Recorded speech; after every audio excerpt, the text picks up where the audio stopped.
Hello. I think some of you are here for a walkthrough of some of the unusual or noteworthy display techniques on exhibiting pages. So I'd like to thank you. Who's 1, 2, 3, 4, 5, 6, 7, 8, 9, 10, 11? There's one more. Great. One more. Now, I've got a lot. There's a lot of pages, 15,000 pages here. I've identified a bunch. Feel free to walk away at whatever time you want, as long as one person's left. I'll keep going until I hit the end of my list, because this is fun for me.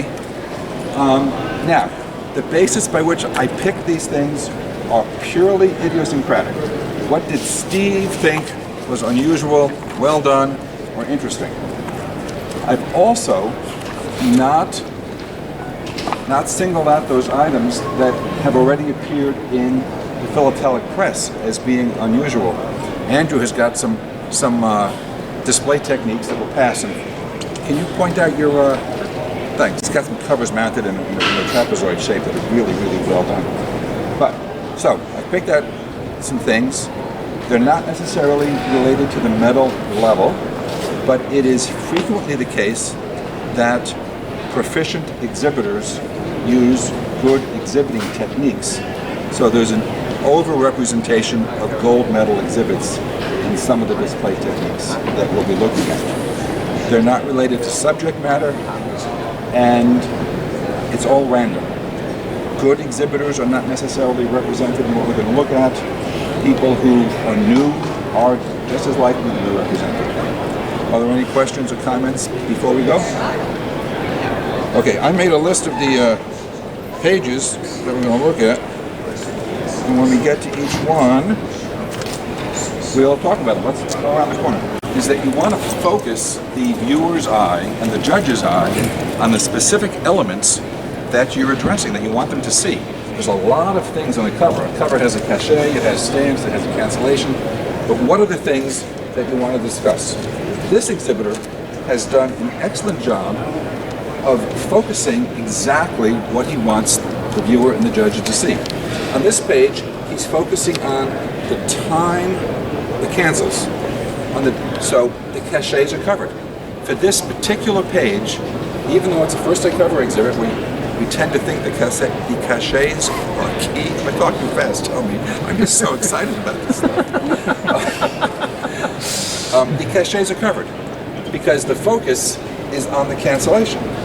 We see in this frame that here the cachets are being highlighted. So they're addressed, described, very nicely done.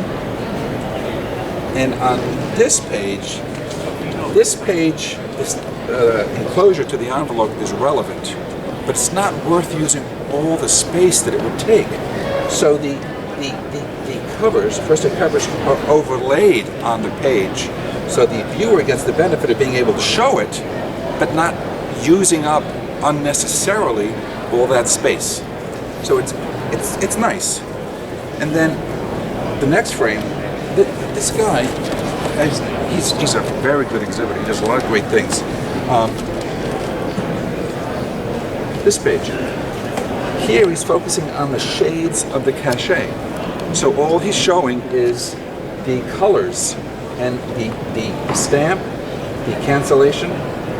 It's almost immaterial. It is immaterial here whether or not these were actually canceled on the first day of issue, because he's focusing solely on the color variations. And the last thing in this particular exhibit is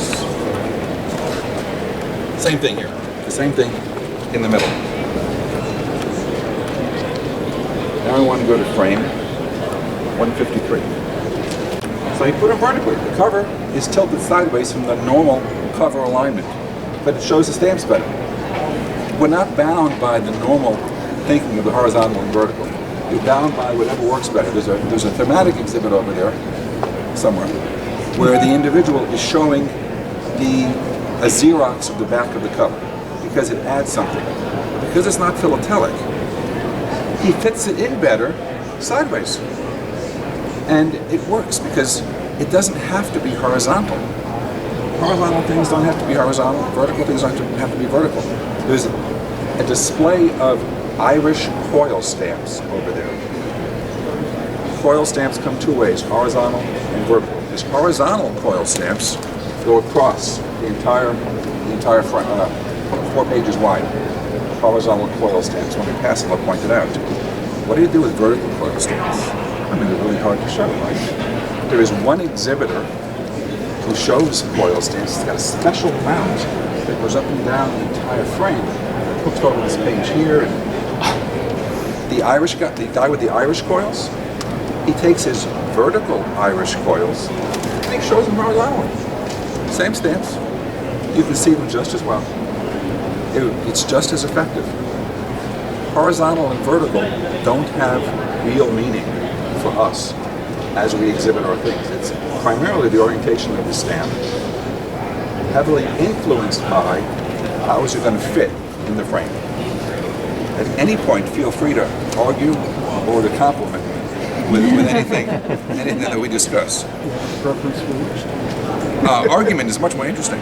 You know, tell me I'm wrong. That's more exciting. It will be held against us, right? Future judging. Feel much more like home. The title page. The title page, which is introducing the mail from Ethiopia. There's a graph showing the recorded mail from Ethiopia. It's a chart, a graph reflecting 1,038 items that are apparently in the literature, and for each year it shows the number of postcards, number of postal cards, and the number of covers. And next to that is the categories of mail from 1895 to 1908, and of 1,100 items recorded, how many are external mail, how many are internal mail, and how many are incoming mail. Now that's great background. Not only is it great background information, it's very well displayed. It sets the context for the exhibit. It tells anyone looking at it the challenge, the difficulty, the quantities, and it lets you appreciate what's being shown with a much greater sense of it's called the difficulty of acquisition. So one of the things that's just as important as describing an item is providing the context to understand the item. Sometimes the context is described on the page, sometimes it's described up front. Ed Bergen to the APS booth. Ed Bergen to the APS booth, please. Plus there you've got the old one picture is worth 1,000 words. Yes, indeed. Yes, indeed. He's packed a lot of information into just those. Yes, and then it allows you to appreciate this. I mean, this is beautiful stuff. Well mounted, good condition, nice write-up. I mean, it's a gold medal exhibit. Just by looking at gold medal exhibits, you can learn a lot, and you can learn a lot by looking at almost any exhibit. You just learn different things. Let us move to French. This is I mentioned earlier that my selections are purely idiosyncratic. This is a cover which is canceled in the town of Shrewsbury, and it's sent to Ludlow. And here's a postcard, an image of Ludlow. I thought it was cute. Plus, if you have a half a page, how do you fill the extra half of a page? You know, particularly the bottom of the frame. What are you going to do? Stick in a postcard. I mean, it's not the ideal thing to do. It's pretty, fills it in, makes a connection, and that's a pretty postcard. 175. An incredible exhibit of the 1902 series. Every page is wonderful, and this is absolutely amazing. The condition is amazing. The mounting is marvelous. This was a reserve grand at the last show it was entered in, but in our discussion today, I'm focusing upon specific pages and specific techniques. This is a page showing perfins. So the perfins, as you know, stand for perforated initials. They were put in stamps as a security device so that they couldn't be misappropriated and used for personal use. So it's very hard to see the perfins in stamps. So this exhibitor has done a very nice job of either copying from the perfect catalog or by recreating with little dots the images of the perfins, showing perfins on cover being used. But what I really liked about this page and made it stand out in my mind was an illustration of the actual device used to make perfins. I've seen a dozen, 2 dozen pages showing perfins. I've never seen a picture of the perfin perforator. So I thought that was a really nice little touch. And see, he didn't have enough. If he had another perfin, maybe he does, maybe he doesn't, we have no way of knowing. He made the decision that was worth more than 1 extra perfin if he had it. I happen to think he was right. And being in the lower right-hand there, it balances what Yeah. it has on the left-hand side. So you have, even though it's slightly different, you have it all on the same Yeah. training page. Bear in mind, generally speaking, there is no right and wrong. I used to say there were 2 wrongs. One was couldn't use black pages, and the other was you can't use Scotch tape. Well, there was an exhibit recently done on black pages that generated a lot of positive comment. So I was wrong in half of what I said. And I have no doubt that one day somebody is going to write an article or do an exhibit on Scotch tape stamps. And then I'll be proved to be 100% wrong. Scotch tape. An entire sheet, which is hard to display by itself at any time. But there's little teeny weeny print. Now, my eyes are microscopes. I mean, I can read the micro print on the $20 bill. I couldn't read some of this type, because it's funny angles and I can't get my head really close enough to the page. So the exhibitor has put the language of the imprint on the side in the exact same location, in the exact same orientation, so you can see what it is. He's talking about what these things mean. He's describing the unusual items. This is a very good example of how to make clear that which is not easily viewable or easily understandable. There are many ways of doing this, and we've looked at some, we'll be looking at some more. But the things, generally speaking, that are the most challenging to an exhibitor is how do you show something that can't be seen or understood easily. There's an exhibitor here, the particular exhibit's not here. He's got stamps where one of them has an overprint at an angle of 21 degrees and the other overprint is at an angle of 19 degrees. My eye can't distinguish between 21 degrees and 19 degrees, but by having an overlay on the stamp and drawing the lines out and then showing the angle of measurement, you can see the angle, and then you work your way backwards and you see that it is indeed the angle, and it becomes clear. There's a variety of...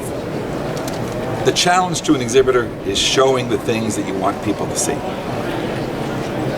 This exhibitor is a very accomplished exhibitor. You can see he got a gold medal of excellence and a special award. This exhibitor also won the Grand Prix at Washington 2006.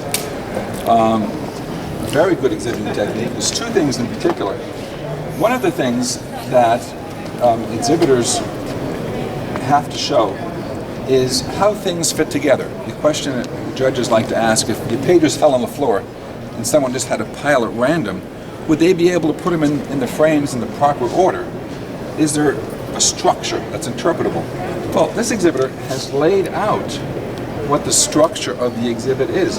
There's 3 main components, and the central component has 4 parts. And then on each page, or each section heading,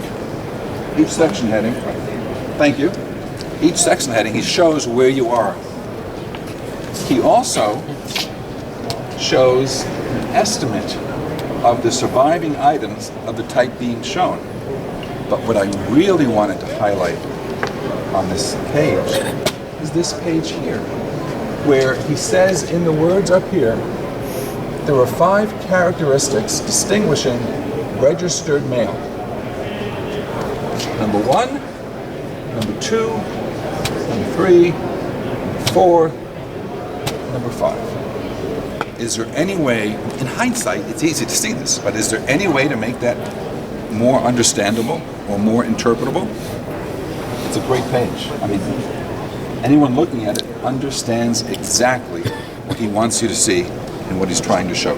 The only thing that I would comment on is we all read in a pattern. right to left, left to right, depending on your culture. Right. So if we started, I don't know why he picked 4 over on the left, but if he had made that number 1 and made number 1 number 2, so you're reading around it, you know You're what right. I mean? Let's make a note to tell him that. I mean, that's, Do they correlate with the rest of the exhibit? Yeah. Where they are? You know what? When I run through 15,000 pages, as much as I would like to, I don't get a chance to read them. I just see what works, you know? Or What if it's in the order what of I think importance? works. I said I don't know, but I know that I read, you know, in one direction, right? Right. Instead of kind of Usually- going, oh, there's 1, right. there's 2, oh, there's 3, there's 4. I am going to ask him that question, and maybe he'll change it by the next time he shows. Hey, and maybe you'll say I'm completely out of my mind. Maybe he's got a reason. That's right. Let me read the second sentence. No, he doesn't explain why they're in a random order. So one's not more important over the other, or? Not that I can tell. So maybe it's not a perfect page. Maybe one is more important, and he didn't Take one of his ribbons away. I'll let you do that. way of doing exhibits. Revenue exhibits sometimes have very large pieces. So revenue exhibits are frequently encountered on big pieces of stock that are a quarter or a half of an entire frame. First day cover exhibits, like we saw the first exhibit we looked at, are usually done on 8.5 by 11 paper, sometimes 11 by 17 paper, which is double sheets. This exhibitor has used a big board of half the frame and then put labels and captions and items on the big board. It's unusual, it's interesting. This is the second time I've seen it. And the exhibits are always changing and evolving. Got a gold medal. It's very nicely done. Usually, one of the challenges is avoiding what's called railroad tracks by having covers, rows across the page. Here, it's so interesting because visually, it's up and down instead of let me rephrase that. Visually, it's vertical instead of horizontal. I love it. I mean, it's interesting. See, like I said, there's no right and wrong. What do you think is the best way of showing your material so that someone can see what it is you want to highlight? That, again, idiosyncratically, I chose to highlight. One is the use of the sheet layout as the background for the stamps you're showing. I mean, the sheet layout can be an important piece of information for understanding the stamp. So this gentleman, whose name is hidden, Larry, is using the sheet layout, which would otherwise take up a lot of space on a page, as the background to show, I think, The position. how the stamps being shown relate to the actual layout of the sheet. How did you come up with this idea? These are British cylinder blocks, and most people here in America may know about plate blocks and they don't know about cylinder blocks. So when we talk about cylinder blocks, you don't know what I'm talking about. So I decided to show the plate panes, and one of them is called No Dot, and the other is Dot. What is this? So that's what the purpose of that is, to explain what you're looking at, because most of my readers have no idea. Right, that's the challenge is how do you explain that which is not easily understood? And he's done it. The other one, 405, I thought this page was delightful. Tell me if I got it right. There's a lot of booklets. The contents of the booklets are the same. The covers vary. So he's showed the contents of the booklet once, and then in this just neat oval arrangement, he showed all the different covers for the same insides. I think it's great, and good descriptive text. How did you think of that? I stole this from Gordon Eubanks in one of his exhibits. He's showing the different shades of stamp, Color wheel. color wheel. Yeah. So I saw that, so I stole the idea from Gordon, but a different application. And then again, if I say a booklet to most Americans, they will think of a format that they used to, which is not what the Brits do, because they have different stamps in it, and they even have advertisements in it. Right. Which is, we don't do that here. Right.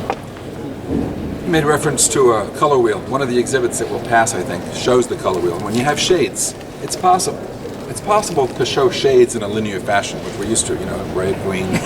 But if you show them in the color wheel, you see the differences in hues and how they relate to each other, which is neat. And one of the things that all exhibitors should be strongly encouraged to do is use ideas that others have. If it works for them, it may work for you. Everybody wants to understand your material.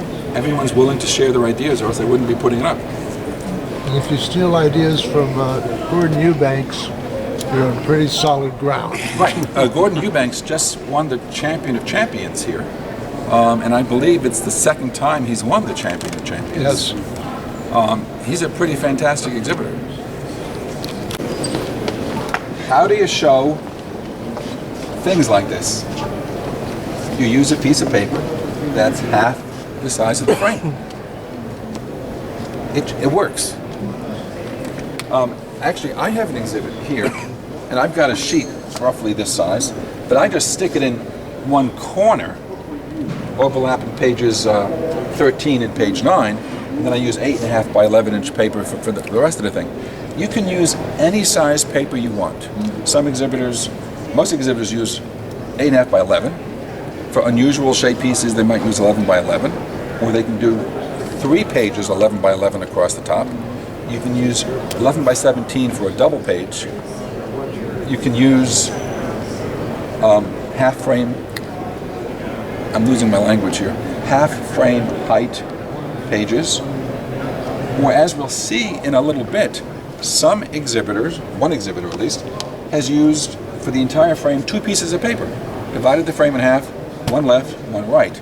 There's one exhibitor who used an entire sheet of paper for a single exhibit. He brought the piece of paper rolled up in a tube. He brought his covers with him separately, actually mounted the covers on the piece of paper when he got here, not at this exhibit. Then when he dismounted them, took the covers off and threw the page away, because he's an architect, he's got access to a big printer, For the rest of us, it's expensive. 424. There's 2 things about this title page that I wanted to point out, and the technique is used throughout the exhibit. Let me move over here. The most obvious thing is that there's a vertical line. You're not, despite the fact that you can use any size paper you want, you control what the viewer sees. You can put lines on a paper that artificially separate a page into subpages. So this is, to the eye, 2 pages. But what I like is how he or she introduces the series of stamps and then goes into a full discussion. Introduce the series of stamps, an artificial page divider, then show the material. And this technique is used for each section heading. Introduce the stamps, artificial page divider, then shows what he's showing. He does it consistently. I think it's a delightful format. And from my perspective, it works. And he got a gold medal, so from the judge's perspective, it works as well. Might be Al Froelich.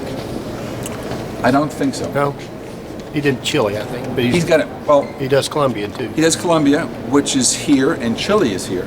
And when we pass them, he's got a very different graphic technique, which we will look at when we walk past it, if we can keep it in mind. Steve, any comment on he more than occasionally is only filling the bottom with Yeah, that's a bad thing. 2 pages, and he does it frequently. Yeah, I'm surprised.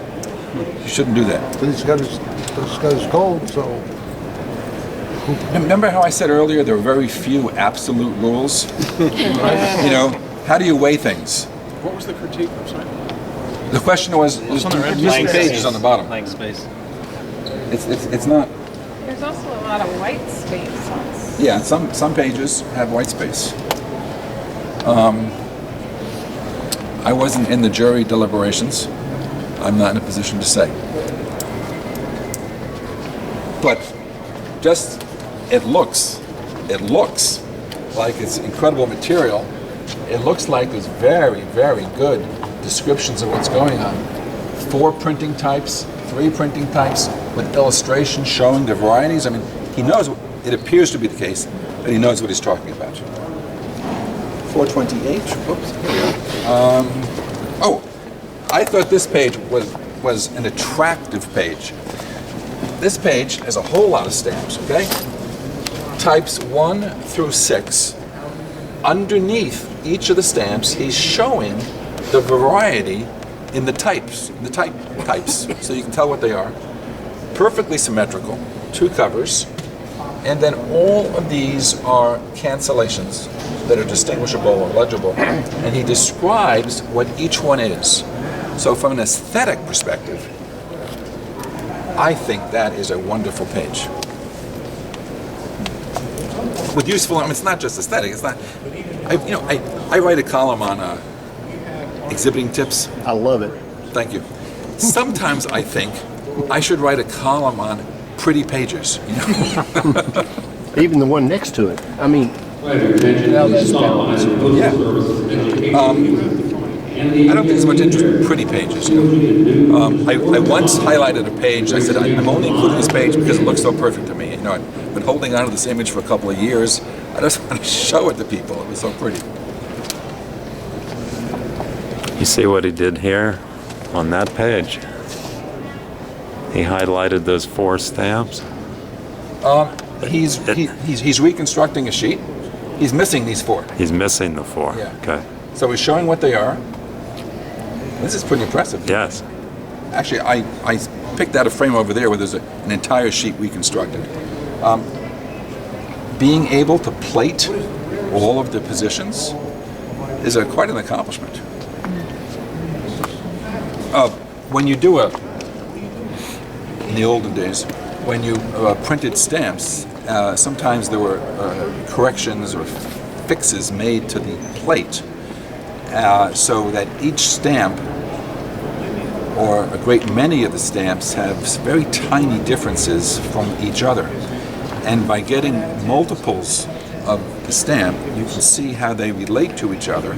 So it's possible to identify which position each unique set of minor variances belongs to. And when you have them all identified, you can then go through an enormously large number of stamps with a magnifying glass and figure out which position each stamp is, and you can try to reconstruct an entire sheet. This is so interesting. This is a great exhibit. I mean, this exhibit continues to improve. There was a special handling stamp. All right, what special handling mean? Well, things that need special handling. When you want to mail baby alligators or live bees or live chickens, this is the 25-cent stamp that you pay for the post office to give extra handling.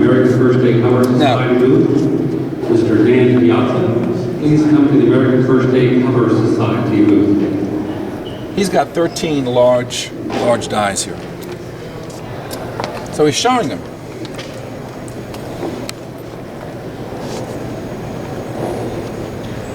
He's showing them arrayed in a singular presentation. This is 2 pieces of paper. But it would break it up because you have a die like right across the middle.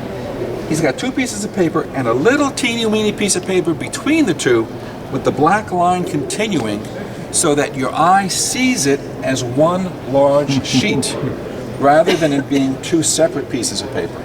And the eye just kind of goes across there. And it's nicely done.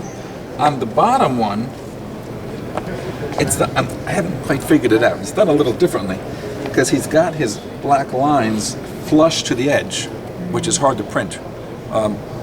There's one great exhibitor, again, an architect who knows how to present images. He prints in order to get what's called a full bleed, where the print goes out to the edge, which printers can't do, he prints his title page in this case with big imagery. He prints 11 by 17 and then cuts it down to 8.5 by 11. So the ink goes straight to the edge, and it looks great. I haven't quite, I was looking at this. I haven't quite figured it out.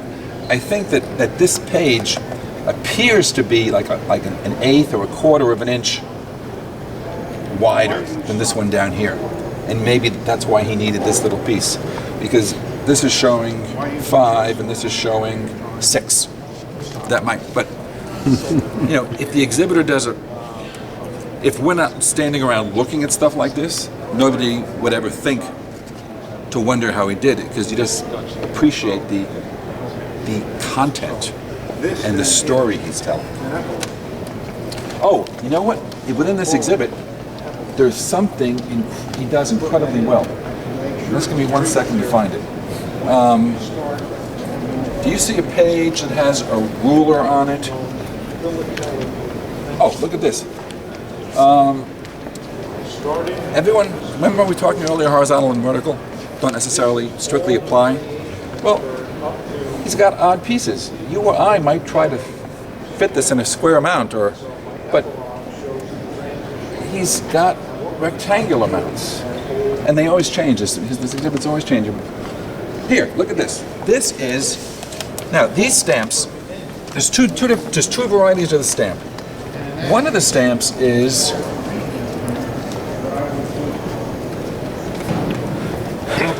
one of the stamps is 116 millimeters wide, and one is 114 millimeters wide. How do you show it? Thank you for pointing it out.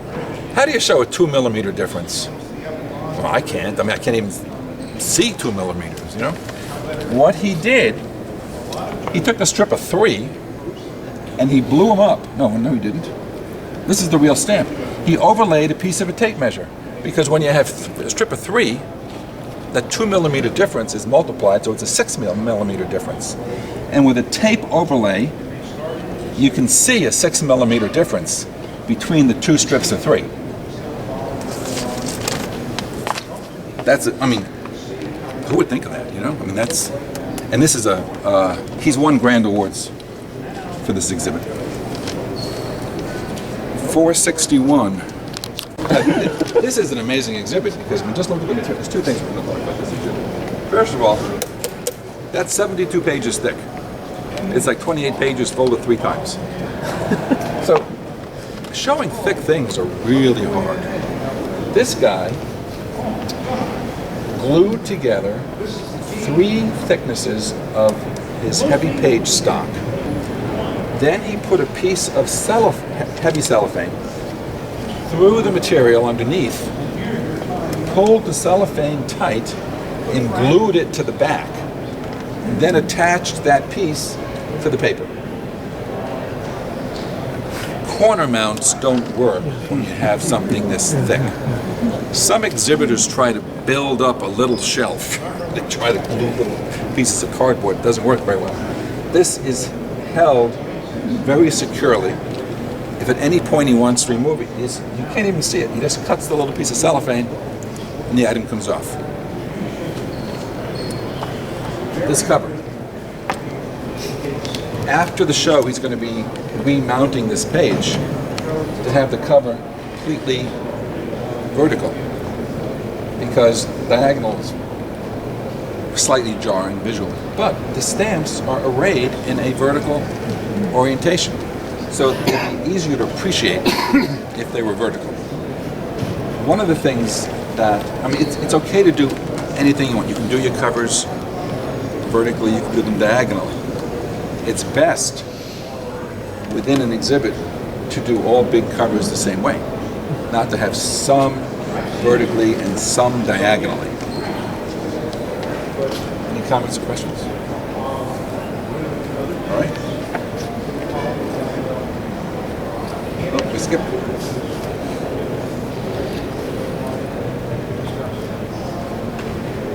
Okay, sorry. There are so many exciting things about this one-frame exhibit. From Gold Award and a single, it's a stationary single frame award. Yeah. Look at the main thing I wanted to point out was the use of 2 pieces of paper for a frame. Actually, I'm going to be contacting you later. Okay. To see if you have a picture of this, or when you lift up the glass to take it out, if you can take a picture, so I can put it in my column. I can show you. There's 2 pieces of paper, but remember we talked earlier about our artificial page demarcations are just directing the eye. There's a line right here, which I just noticed now. But just look, I mean, there's colors. I mean, the things that you want. Do you want to say anything about this? Well, I'll say to begin with, the pages are mounted on aluminum panels. So they're rigid. You can carry each page fully assembled. It has a plastic plexiglass overlay on each panel with a J channel, which holds it all together. And basically that's it. They're printed as 2 pages. There's a couple things on here. This is a large die proof.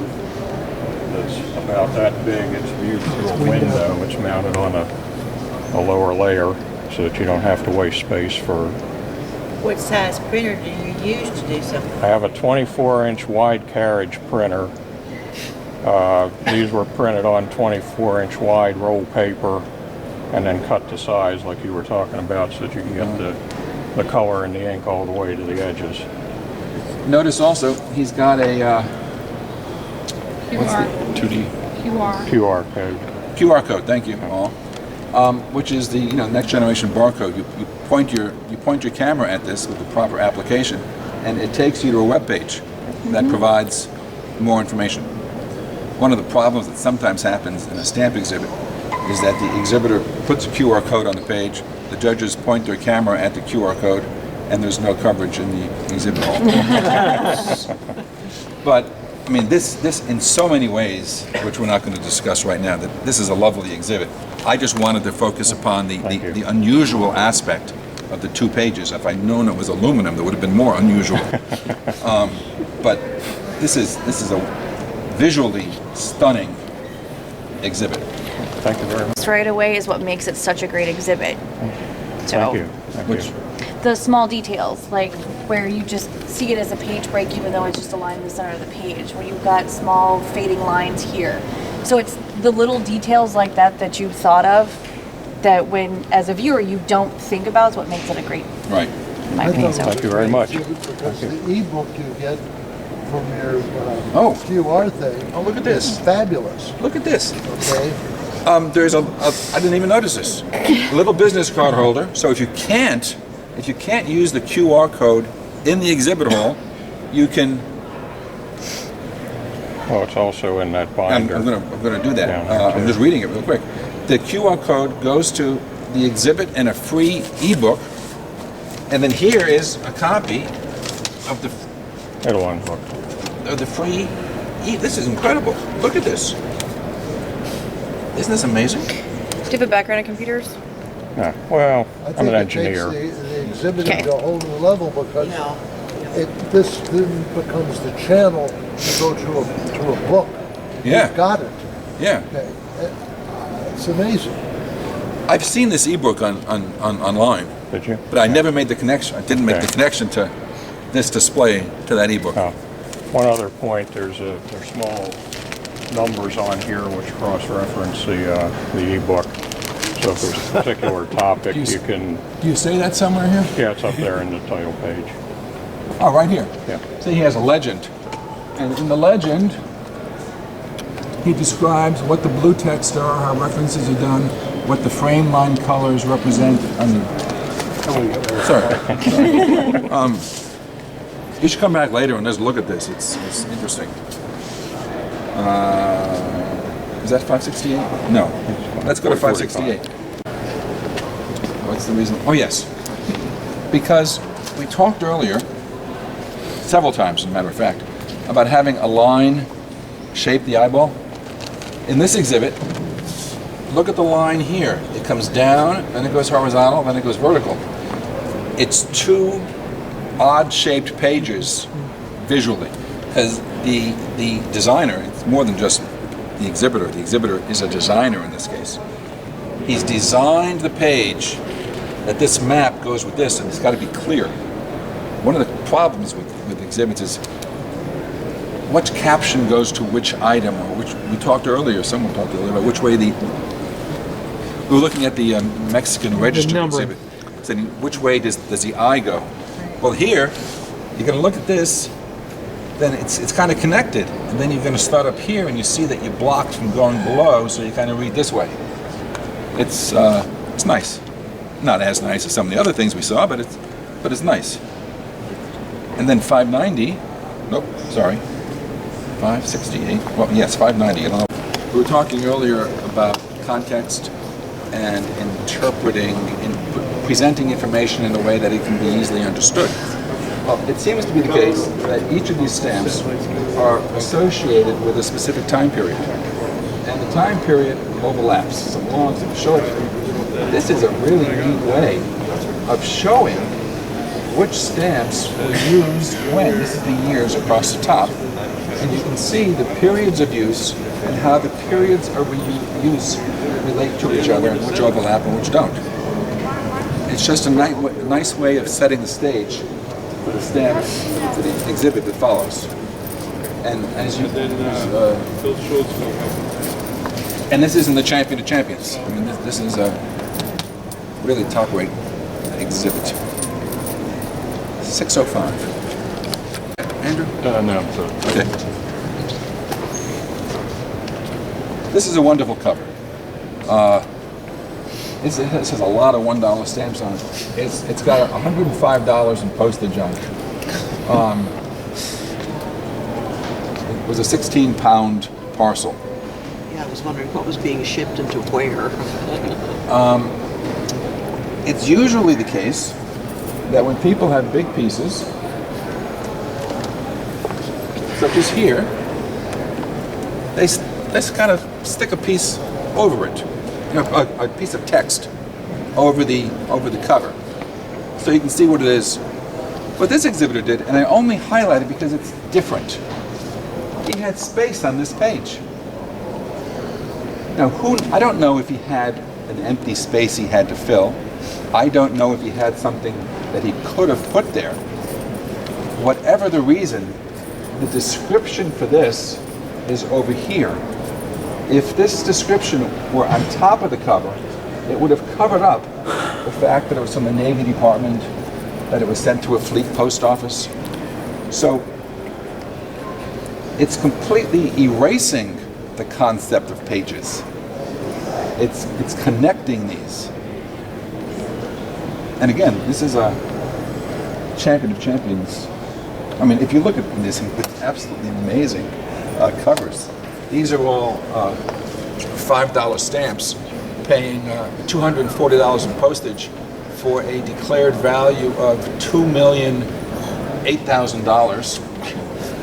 And this one has $150.75 postage for $1,005,000 value. I mean, just What were they mailing? securities. What number was that?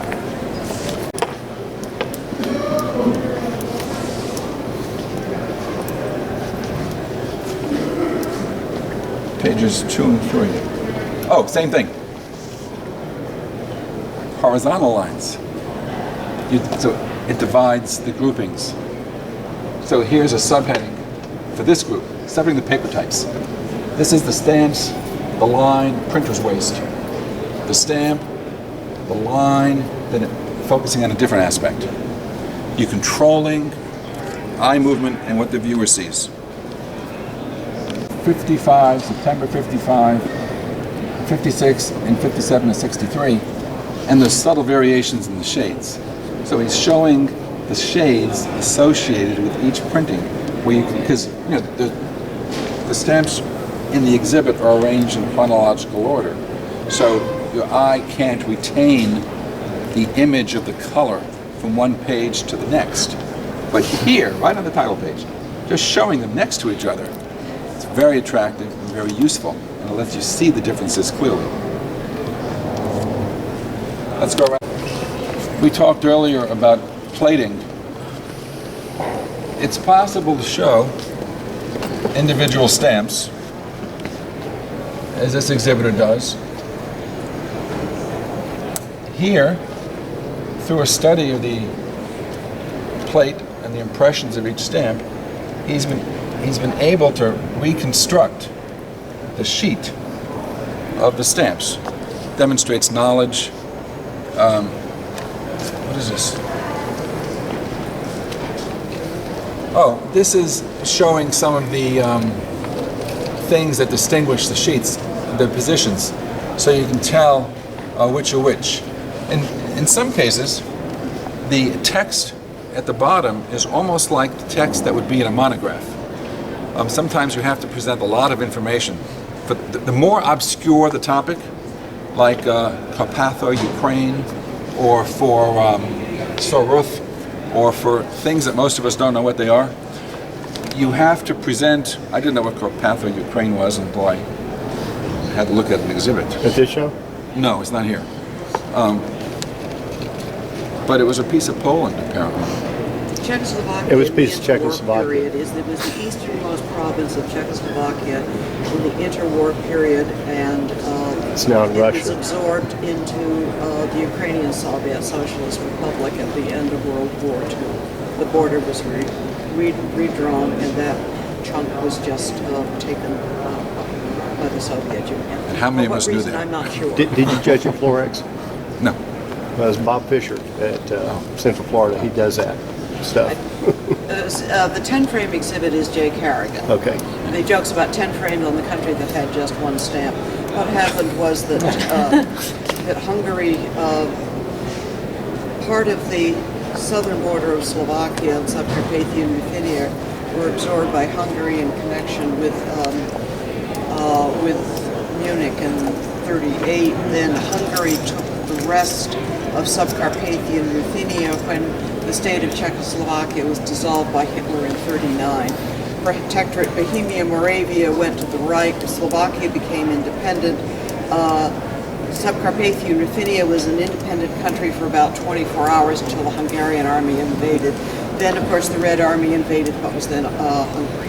You got a postcard of them marching out over the Right. bridge. So, Yes. so if you're exhibiting that, to convey that information would require more text than you might usually associate with, you know, a thing that we all know about. And Jay Carrigan's title page does a very good job of that. Well, the hard thing is that the older stuff is there was a monastery or bishopric that reported the mail back and forth. So you go back to the 1700s and you look for stuff from there. And it's these large size stampless missives with this one stamp.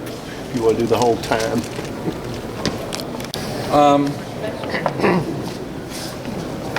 Andrew, can you tell us what you're showing here and how you picked this way of showing it? Basically, I needed to show unofficial first day cancels by two different servicers. They were, and the stories behind them, how they got created. And basically 22 covers overall, 11 for each group. It's a little mind-numbing.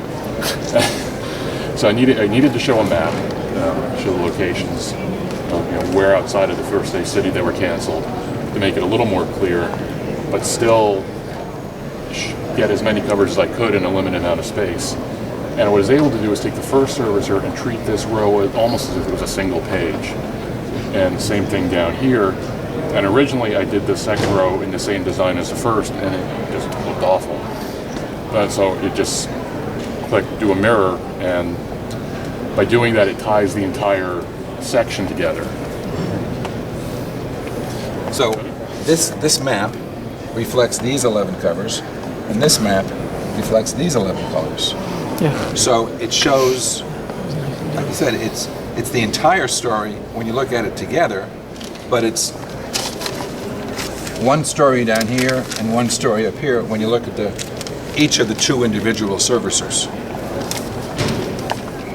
And this is obviously also in the Champion of Champions. I mean, it's quite an impressive exhibit. 656, showing the plate blocks. Actually, where's let's look at Andrew's exhibit. Do you have plate blocks in your exhibit? That's mine too. Oh, well, in this exhibit, do you have plate blocks? Actually, I showed them on first day cover. Okay, here he chose to show plate blocks. Bottom of the first frame. Bottom of the first frame. Do plate numbers. I need plate number singles. Okay, plate numbers. Oh, this had a lot of a lot of different numbers. Yes. He's showing plate number singles because there were a lot of plates. So he's got two exhibits in the Champions. Okay. And again, the material itself influences how you show it. He's got plate number singles there. He showed it in one way. In this exhibit, it's very hard to show. Well, the convention is for first day cover exhibits that you show the 4 positions for each of the plate numbers that we used in preparing the stamp. So I've got a first day cover exhibit with four numbers trying to show 4 positions. I mean, I never even got gold with my exhibit. He's in the Champion of Champions. I never even thought to do it this way. I've been taking pictures of this so I can copy this for me for next time. But he's got a wonderful page. It's not boring because it's not the same thing done, as a template. But he's showing the 4 positions. Oh, I hadn't even fully. This is so clever. It's the foot. Really clever. We tend to think of the 4 little blocks making a little sheet, or you figure out some complicated way to overlap them so you can see the positions.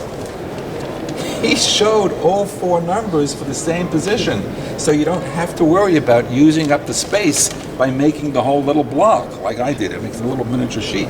This is so smart. Because these are the 4 different numbers in each position.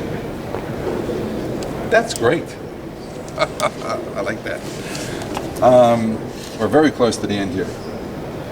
Only two pages left. 6, 8, 9. Is this yours still? Yeah. So he got the master plates for the cachet. Did I say that right?